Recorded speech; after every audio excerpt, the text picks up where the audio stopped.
В чем, по-вашему, состоит значение сегодняшнего мероприятия? Каких результатов вы ожидаете от него?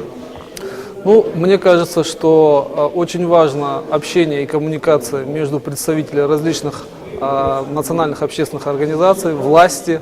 Необходимо налаживать конструктивный диалог между различными субъектами межнациональных отношений, субъектами межнационального конфликта. Однако мне кажется, что на самом деле коммуникации, которые вот сегодня на рамках данной площадки складываются, они не уникальны. Они существуют между участниками этих конфликтов, этих отношений. Сегодня акценты должны стоять, как сказать, на конкретную работу с молодежью, с массами, скажем так, вот, не с элитами, не с интеллигенцией, которая здесь собралась, а непосредственными участниками межнационального конфликта.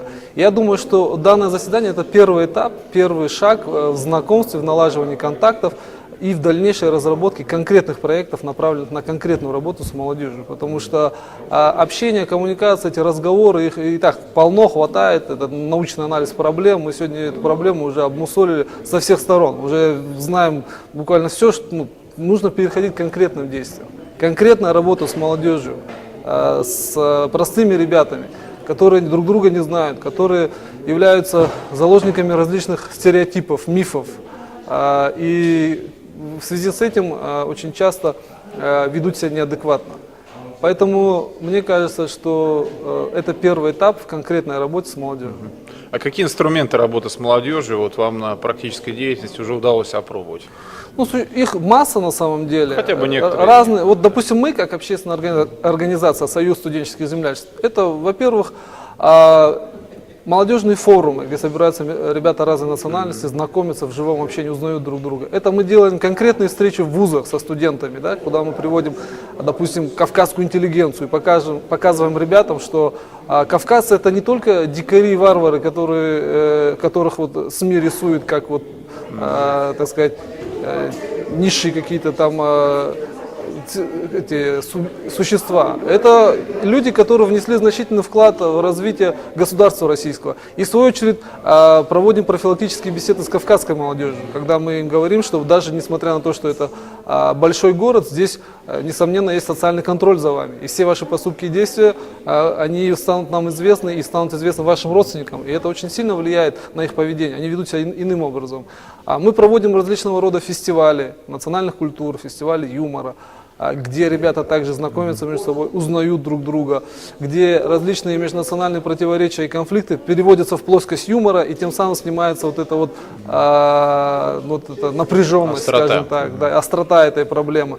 То есть проекты, они существуют, они опробованы, в том числе нашей организации, мы непосредственно занимаемся именно этим.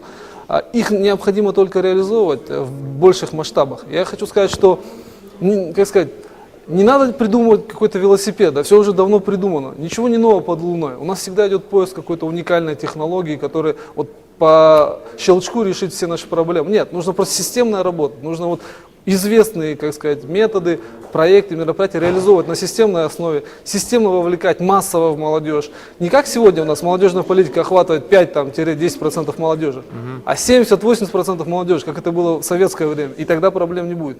Через 5-10% молодежи, даже если это лидеры, мы не решим проблемы в молодежной среде, проблемы межнациональных отношений и так далее.